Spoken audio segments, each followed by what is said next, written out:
Hello my dear friends, आप सभी का स्वागत है हमारे यूट्यूब चैनल एसवी एकेडमी में। दोस्तों, आज हम आपको एनर्जी कंजर्वेशन के मोस्ट इम्पोर्टेंट ऑब्जेक्टिव क्वेश्चंस कराएंगे। चलिए फ्रेंड्स, शुरू करते हैं आज का पहला क्वेश्चन।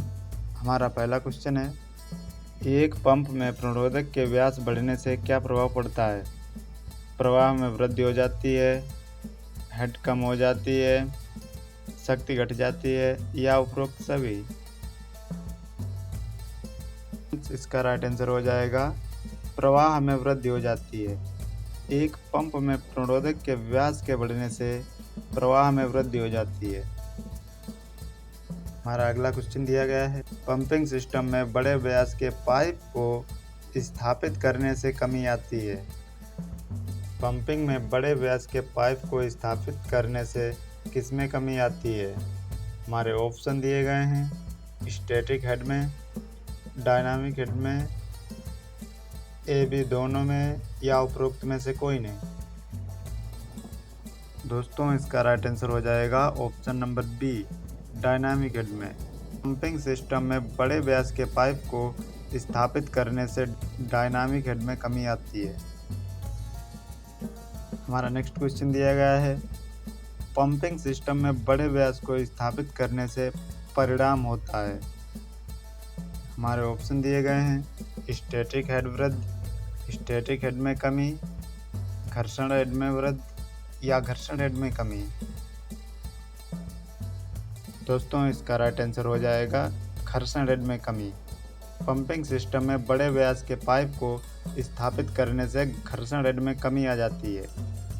हमारा अगला क्वेश्चन दिया गया है, निम्नलिखित में से किस डिस्चार्ज दबाव पर एक ही पारस्परिक वायु कंप्रेसर अधिकतम बिजली की खपत करेगा?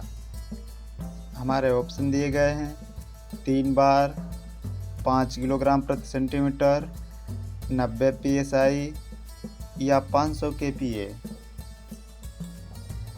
फ्रेंड्स, इसका राइट आंसर हो जाएगा ऑप्शन नंबर सी, 90 psi।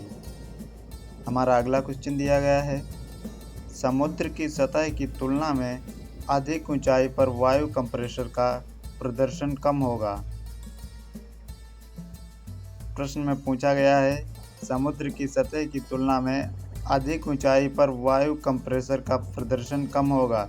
यह बात सत्य है, असत्य है या अधिक मापदंडों की आवश्यकता होती है या इनमें से कोई नहीं?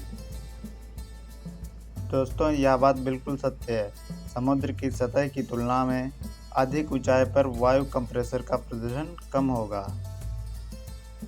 हमारा अगला क्वेश्चन दिया गया है, एक मल्टी स्टेज कंप्रेसर में इंटरकूलिंग का उद्देश्य है। मल्टी स्टेज कंप्रेसर में इंटरकूलिंग का क्या उद्देश्य होता है?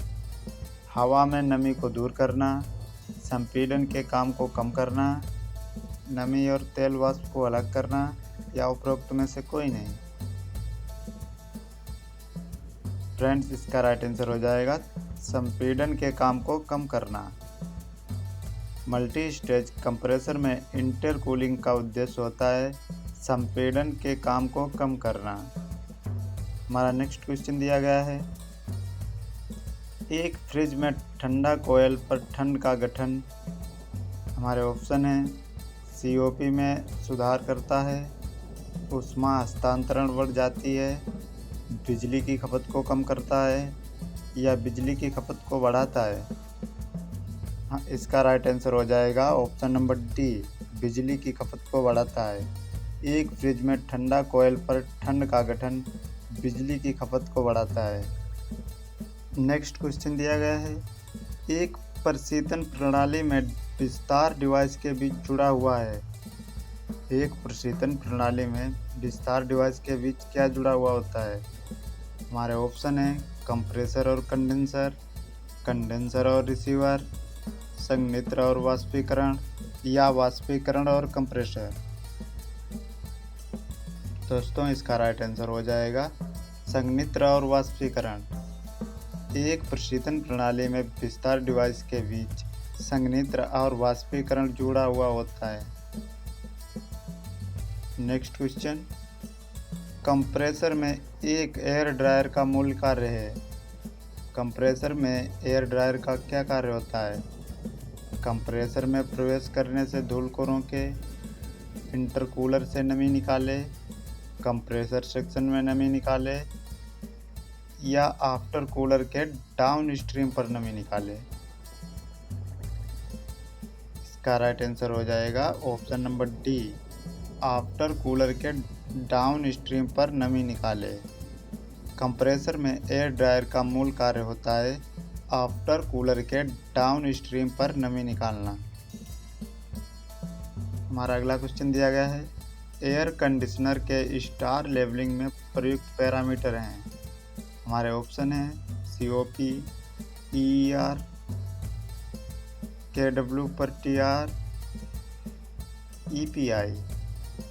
दोस्तों इसका राइट आंसर हो जाएगा option number B, EER।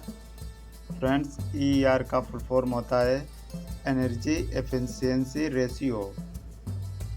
Next question देखते हैं, निम्नलिखित में से कौन सा क्षेत्र PAT के अंतर्गत नहीं आता है? फ्रेंड्स, PAT का फुल फॉर्म होता है perform, achieve and trade. Perform, achieve and trade के अंतर्गत कौन सा क्षेत्र नहीं आता है? हमारे ऑप्शन है क्लोर क्षार, एल्यूमिनियम, सीमेंट या वाणिज्य भवन। दोस्तों इसका राइट आंसर हो जाएगा वाणिज्य भवन। वाणिज्य भवन PAT क्षेत्र के अंतर्गत नहीं आता है। नेक्स्ट क्वेश्चन दिया गया है, उद्योग में एक दस्तावेजित ऊर्जा नीति का होना। हमारे ऑप्शन दिए गए हैं, नियमों को संतुष्ट करता है, शीघ्र प्रबंधन प्रतिबाधा को दर्शाता है, ऊर्जा ऑडिट कौशल की उपलब्धता को दर्शाता है या उपरोक्त में से कोई नहीं। दोस्तों इसका राइट आंसर हो जाएगा शीघ्र प्रबंधन प्रतिबाधा को दर्शाता है। उद्योग में एक दस्तावेजित ऊर्जा नीति का होना शीघ्र प्रबंधन प्रतिबाधा को दर्शाता है। हमारा अगला क्वेश्चन दिया गया है, ऊर्जा तीव्रता का अनुपात है। ऊर्जा तीव्रता का अनुपात क्या है? हमारे ऑप्शन दिए गए हैं, ईंधन की खपत पर GDP, GDP पर ईंधन की खपत, GDP पर ऊर्जा खपत या ऊर्जा खपत पर GDP। दोस्तों इसका राइट आंसर हो जाएगा ऑप्शन नंबर ए, ईंधन की खपत पर GDP। ऊर्जा तीव्रता का अनुपात ईंधन की खपत पर GDP होता है। हमारा अगला क्वेश्चन दिया गया है, PAT के तहत एक ऊर्जा बचत प्रमाण पत्र बराबर है। हमारे ऑप्शन है 1 टन कार्बन, 1 मेगावाट बिजली, 1 टन कोयला या 1 टन तेल बराबर। दोस्तों इसका राइट आंसर हो जाएगा 1 टन तेल बराबर। PAT के तहत एक ऊर्जा बचत प्रमाण पत्र 1 टन तेल बराबर होता है। हमारा अगला क्वेश्चन दिया गया है, ऊर्जा प्रबंधन के उद्देश्यों में शामिल है। ऊर्जा प्रबंधन के उद्देश्यों में क्या क्या शामिल है? हमारे ऑप्शन दिए गए हैं, पूरे संगठन में इष्टतम ऊर्जा खरीद और उपयोग को प्राप्त करने और बनाए रखने के लिए, उत्पादन और गुणवत्ता को प्रभावित किए बिना, ऊर्जा लागत या अपशिष्ट को कम करने के लिए, A, B दोनों या उपरोक्त में से कोई नहीं।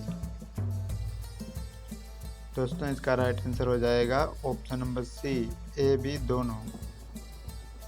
हमारा अगला क्वेश्चन दिया गया है, ऊर्जा संरक्षण भवन कोड से संबंधित नियमों के बाद किसी भी संरचना या निर्माण को जाना जाता है। हमारे ऑप्शन है पावर प्लांट, बिल्डिंग, गार्डन या कच्छ। दोस्तों इसका राइट आंसर हो जाएगा बिल्डिंग। हमारा अगला क्वेश्चन दिया गया है, एयर कंडीशनर जैसे उपकरण की ऊर्जा दक्षता निर्धारित करने के लिए बी द्वारा शुरू की गई प्रणाली है। हमारे ऑप्शन है स्टार रेटिंग, चंद्रमा रेटिंग, सूर्य रेटिंग या उपरोक्त में से कोई नहीं। दोस्तों इसका राइट आंसर हो जाएगा ऑप्शन नंबर डी, उपरोक्त में से कोई नहीं।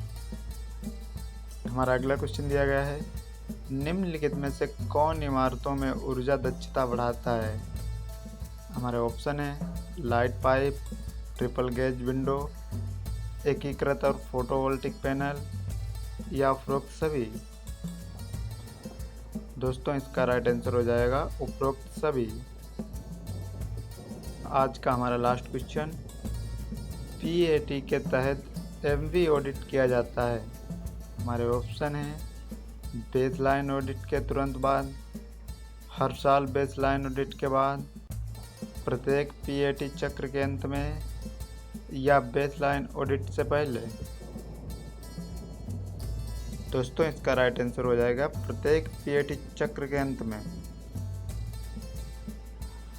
डियर फ्रेंड्स, यदि आपको हमारी वीडियो पसंद आई हो तो वीडियो को लाइक करें, शेयर करें तथा चैनल को सब्सक्राइब करें। मिलते हैं नेक्स्ट वीडियो में, तब तक के लिए जय हिंद।